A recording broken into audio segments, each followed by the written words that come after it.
What's up, you guys? Did you miss me? I know you did. That's the main reason you're here. I'm back. And today for consumption, we have water, Oasis water, and some strawberries.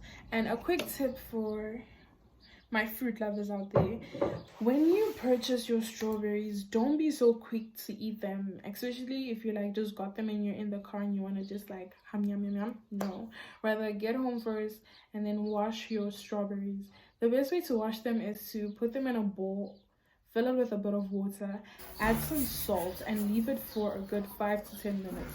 And within that span of time, you will start to notice things leaving the strawberries, whether it's like a little dust or sometimes even insects. And I know they already clean them at like the supermarket, the retailers or the vendors, but just to be extra cautious, just take that extra measure. It will help you in the long run, because I also never used to do this until I saw a video about it, and from then I've just been doing it. So yeah. And also drink water. I feel like I'm a heavy drink water girl. Guys, you need to stay hydrated for your skin, for your health, and also for the internal organs, the intestines. Refreshing is like nothing on earth. Today we'll be talking about your crown, my crown, hair. And if you didn't notice, or if you did not follow me on my social media, you wouldn't have noticed that the girl's a new woman. She got her hair done. Hair is such a very broad topic and an underestimated one at most, but heavily valued, a heavily emphasized topic, especially in like public settings, work environments. Your hair says a lot about you. So the best way to engage or dive into such a heavy topic is to go back into good old experience. Most of us are African, and we know that African parents do not know the proper way to take care of black hair, even though they may have it themselves. And I was victim to one of them. Growing up, my hair was a struggle, and getting my hair done was traumatizing for both me and my mother. So she decided that the best way to handle this for both me and her is to just relax my hair. So I've been getting relaxers from like the age of, I cannot remember, and I'm not going to lie on a public platform. So I could just say from as long as I could remember, I used to get relaxers consistently, and sometimes even literally after taking out a protective style and before putting it in so that it lasts longer. I would take out a protective style, relax my hair, wait for like a good 30 minutes, let my hair get burnt by chemicals, and then move on to installing another protective style. So firstly, that was very harmful. I remember the first time they did that to me, it was so traumatizing. My scalp was painful, it was sensitive. Even as the lady had very tender hands as she was braiding, but like as she was like parting and like braiding, it was just excruciatingly painful. And I couldn't say anything because at the end of the day, I wanted to look good, I wanted to look well kept. So I couldn't say anything because it was what I wanted. And also if you have 4C hair like I do, you know that it is not the easiest to maintain. Do the extra effort to make sure that your hair looks good, your protective style will last longer, and that you will overall be presentable. And that connotation of that 4C hair has to have extra measures just for it to be presentable is exhausting and quite degrading. With all that manipulation and effort being put into my hair, it slowly started to deteriorate. At first, it was just thinning out because I used to get relaxers every time I take out a protective style and before I install one. So best believe my hair was just dying slowly, and I would have split ends and I'll cut those split ends and my hair would not grow. It will still be stuck in the same position. and it was very depressing. Sadly, the depression only got worse.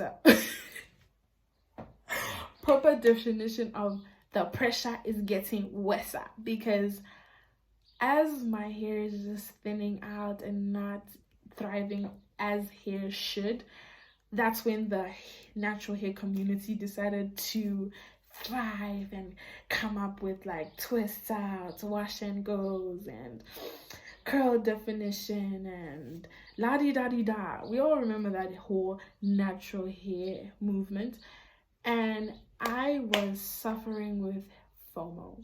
I felt like I was missing out, and I felt like I was not gonna get accepted because my hair was thinner. And even worse, you know, the natural hair girlies would like put water or put some form of product on just like a small section, and the hair would curl up, and I would have so much FOMO, to the point where one day I just impulsively decided to cut my hair.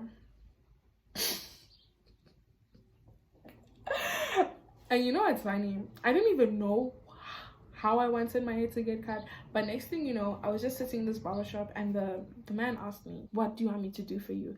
And I was like looking at, like, you know, those like charts. I'll install it here. You know those like charts of like hairstyles, and you have to like pick one, or like pick the one closest to what you want to get done. And I picked the one that looks like the bunch. I picked the one that looked like the badge, and I sat there, looked at myself, and this man just literally went in the middle and like shaved my head.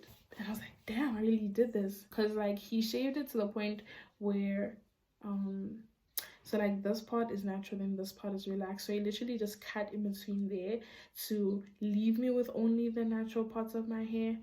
And I was happy. I felt liberated. I felt free, you know. I felt it was a very exciting moment. You know the saying that says, the moment a girl cuts her hair, she's ready to change her life. That's exactly what I felt. So I cut my hair and I went back home, and my mom was shocked because I left with hair that was damaged, dying. But for her, it was like, oh, Amina has hair, and came back without it.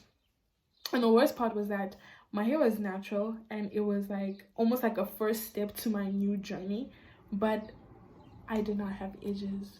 And I feel like I still don't, but like it's much better now. But I did not have edges. I didn't even have a hairline to start with. Just so tantalizing. I was just so frustrated. Going back and like thinking of how depressed and how sad I was that my hair was not growing, or my hair was not properly taken care of, or my hair was not retaining any form of length. I didn't want to have to deal with those stress thoughts, la di da di da. I just wanted to keep my hair short for as long as I possibly could, and possibly for the rest of my life. And that was the time where Miss South Africa was bald, so I was like, I'm within. I felt a part of something bigger than me. But then, as with all phases in life, you eventually get bored. So even though my hair was short, it was maintainable, it was fun, I quickly got bored with my appearance. I would wear the nicest fit or the dopest fit, and because my hair was so plain and boring, I couldn't switch it up, and it made me sad. It made me overthink. It made me unexcited to do anything. Then I decided to experiment with my hair. That was when I discovered finger waves. And when I did, I was so excited. But the problem is that how do you lay hair, 4C hair, without heavily manipulating it? So then I was like, you know what? For me to actually lay my hair and actually have it slick as like the finger wave girlies do, I need to relax it. Wrong move. I should have just kept it the way it was. But I relaxed my hair and I had my finger waves era, and I looked like the baddest girl in the room. And I feel like everyone else thought I was the baddest because I looked good. And the thing is that I looked good all the time. I didn't have to worry. I could wear pajamas and I'll still look bad. I'll wear the most basicest fit and I'll look bomb. I'll look top tier. I'll look like a walking Pinterest post, as if I don't do that already. But it was just so much fun. Okay, and like I just felt top tier. And then my hair started to grow. Everyone's hair grows naturally. Your hair grows an inch a month, I think. Yeah, if not, I'll just put in the correct facts right here. But your hair grows an inch every month, and my hair started to grow out within like 6 weeks. That whole finger waves era ended quickly, and when it ended, my hair was spiky. I look like a wannabe white boy. Oh, it's the comparison for me. I look like a wannabe white boy because I would like wash my hair, leave it to air dry, and my hair would just be pointing in every direction. I look like Mrs. Puff. Like, it was so bad. If I can find a picture of what I actually look like, I will insert it. It was just down bad, horrendous. And I became so frustrated with what my hair looked like, and I just went back and cut off those split ends. But first, before I'd cut off the split ends, because I didn't want to just like go and like cut off my whole hair, because this was when I was actually determined to actually grow my hair, I did finger coils and then I cut it. And I feel like it helped me in a way because I was only left with the natural parts of my hair.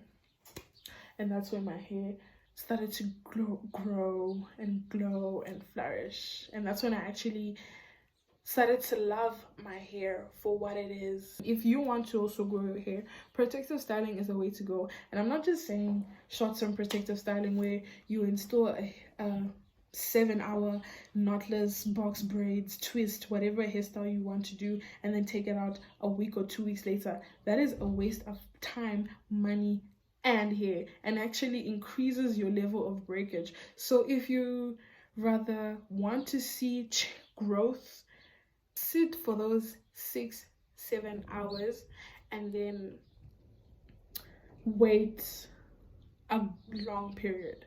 And my definition of a long period is 1 to 2 months, 3 months if you can really push it, and you will see the most growth, because everyone's hair grows. If you feel like your hair is not growing, no, it is growing. You are just breaking all your ends off. So if you really want to experience the most hang time, leave your protective style in for as long as you can. If possible, even 6 months. You'll be saving money, you'll be saving time, but like just know how to maintain it. That's how I actually got to grow my hair. And also on the topic of protective styling, when I got my first protective style after having served an era of short hair for a long time, I received the most attention. And when I say attention, I mean good attention. People were complimenting me more. People were, I don't know, there was just a different vibe when you compare it to when I had short hair to when I had long hair. When I had long hair, or when I had longer braids, I'd get like compliments and attention, and it was nice. But when I had short hair, I was compared to the broskies. You should be proud of the crown that God gifted you, because he knew what would look best on you. He knew that whoever's watching this, or Amina, would look the most gorgeous in her 4C crown. She'll be the baddest with her 4C crown. So don't let funny societal standards ruin your confidence, because I feel like hair is such a sensitive topic, especially for Black women, because the simplest of things can make a Black woman be identified as ghetto, ratchet, unmannered. Whether you have box braids or jumbo box braids, you'll be seen as ratchet and ghetto. If you have a big fro, especially a 4C fro, you'll be seen as a menace to society, giving Ice Cube. It's very hurting. It can literally demolish a woman's confidence. So I'm here to build that confidence for you, because you are still the baddest. Whether your knotless braids have been in and they're knocking for an unplait, you still look good. Whether your 4C hair is shrunken to the point of a sponge, you still look beautiful. You are loved. You are gorgeous. That is your crown, and love it. And that's all I have to say today, guys. I've been rambling. And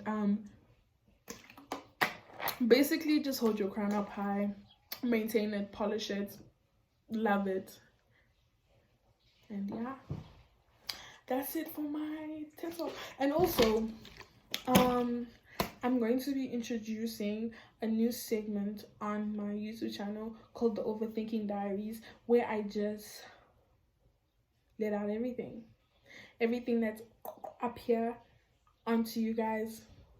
You watch it, you won't. You like it, you won't. Whatever. That's just me. Fly is trying to fight me, but me, I'm a fighter. I choose violence.